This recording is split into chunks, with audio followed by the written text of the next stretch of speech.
I woke up like every human being does and goes, fuck, man, I'm a fucking piece of shit today. How the hell is this gonna work out for me? And you fight that. And you fight that, you don't override it.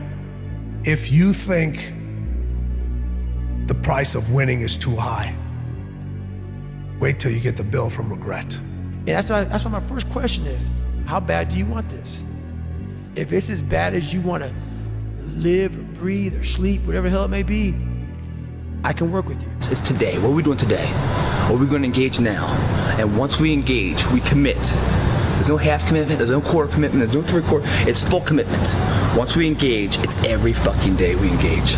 And when you get to the point where all you want to do is be successful, as bad as you want to breathe, then you'll be successful. But a lot of people, most people don't want it that badly, which is why they always ask the question, man, how did you get to where you are?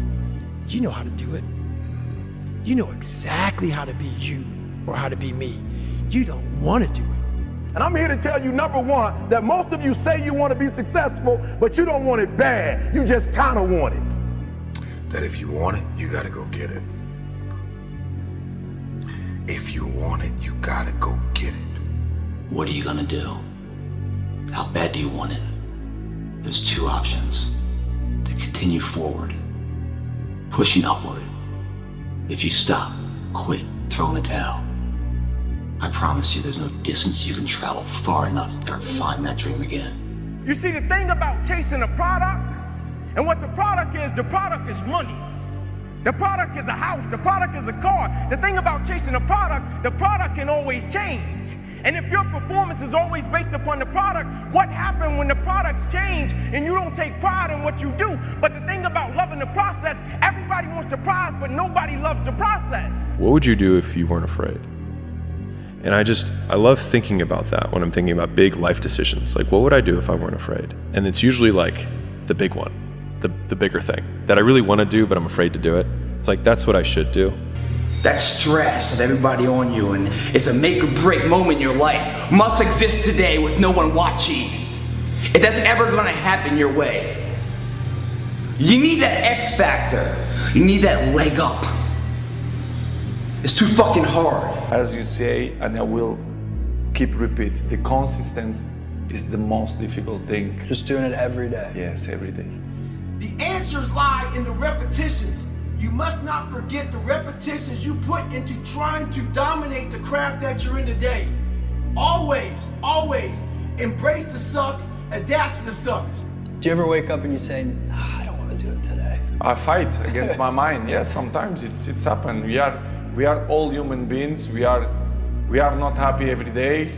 We are, not in a good mood every day. It's normal. It's part of us. What do you do to overcome that? I fight against that.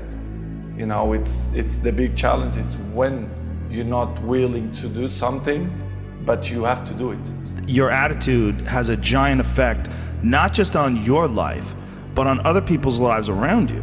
That's the other thing about it. Those I can't catch a break guys, get them the fuck away from me. I can't be around those guys. I don't want to hear that shit.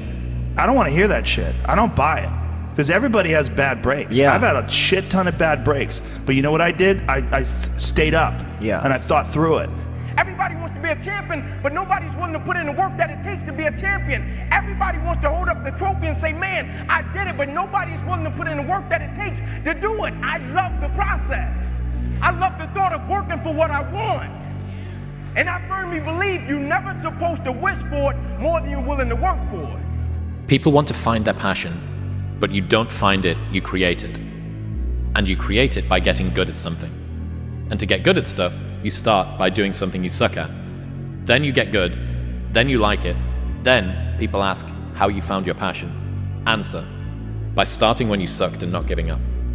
What I've learned is to always keep going. Always. There's been times, particularly early in my career, where it just feels like this is the end. But what I've come to find out is that, no matter what happens, the storm eventually ends. And when the storm does end, you want to make sure that you're ready. What's your favorite quote? What you're not changing, you're choosing. What you're not changing, you're choosing. You got something you complaining about and you're not changing it? It could be your relationships, your body, your health, your job. You're Choosing it. That's true. And the great thing about life has a funny way of testing all of us and seeing how bad we really want what it is that we say we want.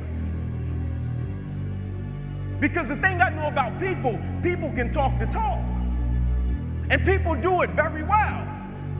But life is going to hit you with a certain level of opposition. Life is going to hit you with a certain level of adversity. And life is going to say to you, you said you wanted it, now let's see how bad you really want it. If you talk about work-life balance as a 22-year-old man, you're hanging around with the wrong people.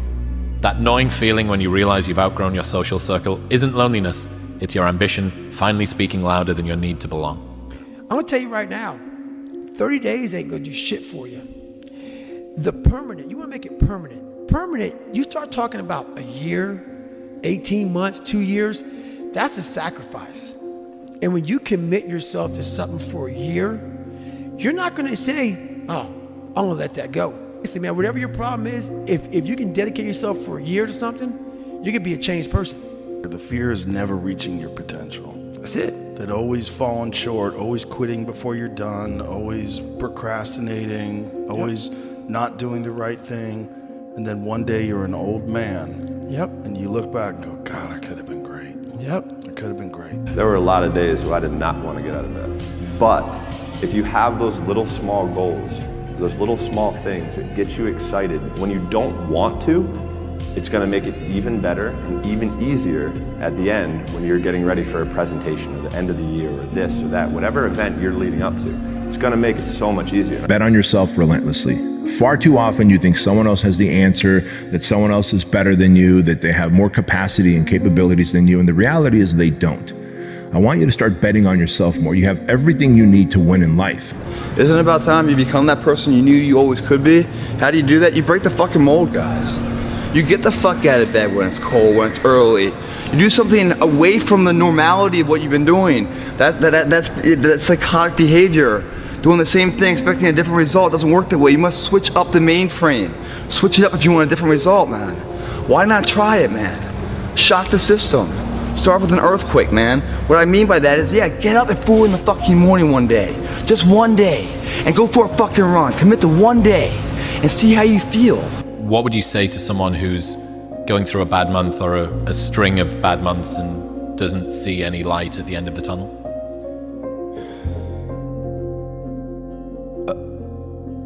What are your options? You know, like, okay, you're upside down financially, relationship went south, you got, whatever those things are, your credit card debt is up, you got fired from your job. Okay, you're in a terrible situation. What are your options? Like, if you don't want to wake up, then what have you got to lose? Exactly.